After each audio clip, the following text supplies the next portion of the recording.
मैं आमंत्रित करता हूं डॉक्टर रमा पूर्णिमा शर्मा मैम, जापान से हैं आप। आपको ससम्मान मैं अपने वक्तव्य के लिए आमंत्रित करता हूं। अनुरोध है कि अपनी बात संक्षेप में रखें। नमस्कार, मैं रमा पूर्णिमा शर्मा, मैं जापान से आई हूँ। मुझे वहाँ रहते 35 वर्ष हो गए हैं और हिंदी अगर अपनी है, हमारे दिल में रहती है, तो जहाँ हम रहेंगे वहाँ हिंदी तो होगी ही होगी। तो मैं वहाँ से हिंदी की गूंज नाम से एक पत्रिका निकालती हूँ, जो भारत की पहली पत्रिका है जापान में, और वहाँ रजिस्टर्ड है। और अभी इस वर्ष मैंने दूसरी बाल साहित्यिक पत्रिका शुरू की है, हिमावारी। हिमावारी का अर्थ है सूरजमुखी फूल, क्योंकि जापान में सूरज सबसे पहले आता है विश्व में, तो सूर्य का देश कहलाता है। तो वो बाल साहित्यिक पत्रिका है जिसमें बच्चों को हम प्रेरित करते हैं कि कविताएं, कहानी, आलेख कुछ भी लिखें। और मेरा मानना है कि हिंदी का सूर्य अब कभी अस्त नहीं होता, क्योंकि अगर यहाँ पे दिन है, अमेरिका में रात है, जब वहाँ रात होगी यहाँ दिन हो जाएगा। तो हिंदी बोलने वाले अब तो पूरे विश्व में है, तो हिंदी का सूर्य कभी अस्त नहीं होता। तो ये राजभाषा से राष्ट्रभाषा भी बहुत जल्द बनेगी, जैसा कि कहा इधर मंच से भी कहा गया कि ये विश्वव्यापी भाषा है। ये सच में विश्व में सबसे ज़्यादा पसंद करी जाने वाली भाषा है। बट एक चीज़ होती है, हम लोग तो बाहर रह के इतना प्रयास करते हैं। और आपको मैं एक छोटा सा, ज़्यादा समय नहीं लूँगी, एक छोटा सा वाक्य सुनाती हूँ। हमें हिंदी का ना, जो चीज़ हमारे पास होती है उसकी कदर कम हो जाती है।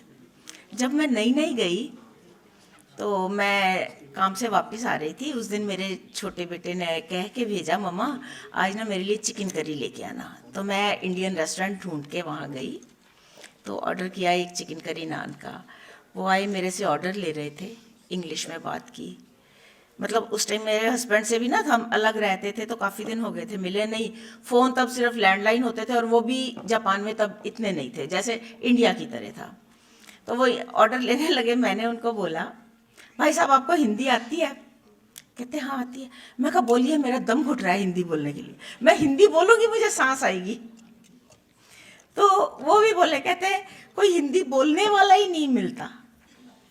तो ये सोचिए, उस समय से लेके अब की हालत। अब वहाँ पे वैसे यूनिवर्सिटी में, टोक्यो यूनिवर्सिटी में हिंदी पढ़ाई जाती है, लेकिन अब क्या है, वहाँ से बच्चे आते हैं मेरे पास हिंदी सीखने।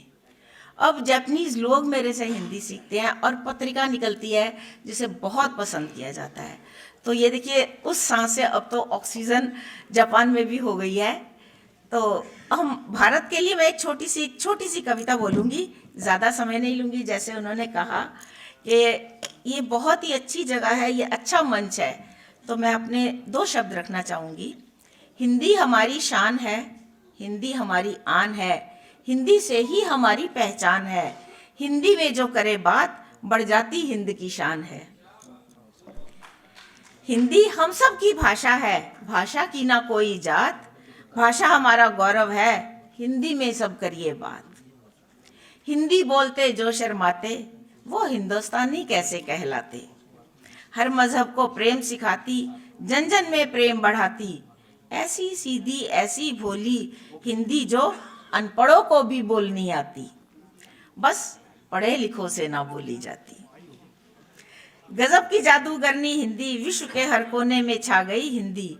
ना होता है अब इसका सूर्यास्त, चारों ओर सौहार्द की किरणें बिखराती हिंदी। दिल को दिल से जोड़ती जाती, चाशनी को भी शर्माती हिंदी।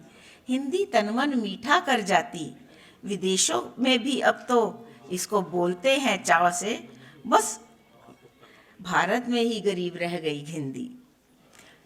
यहाँ झोंपड़ियों में रहती है, महलों में ना घुस पाती हिंदी। खोलो महलों के द्वार सभी, करो स्वागत इसका दिल से। जिस दिन महलों में घुस जाएगी, हिंदी राष्ट्रभाषा बन जाएगी। जय हिंद।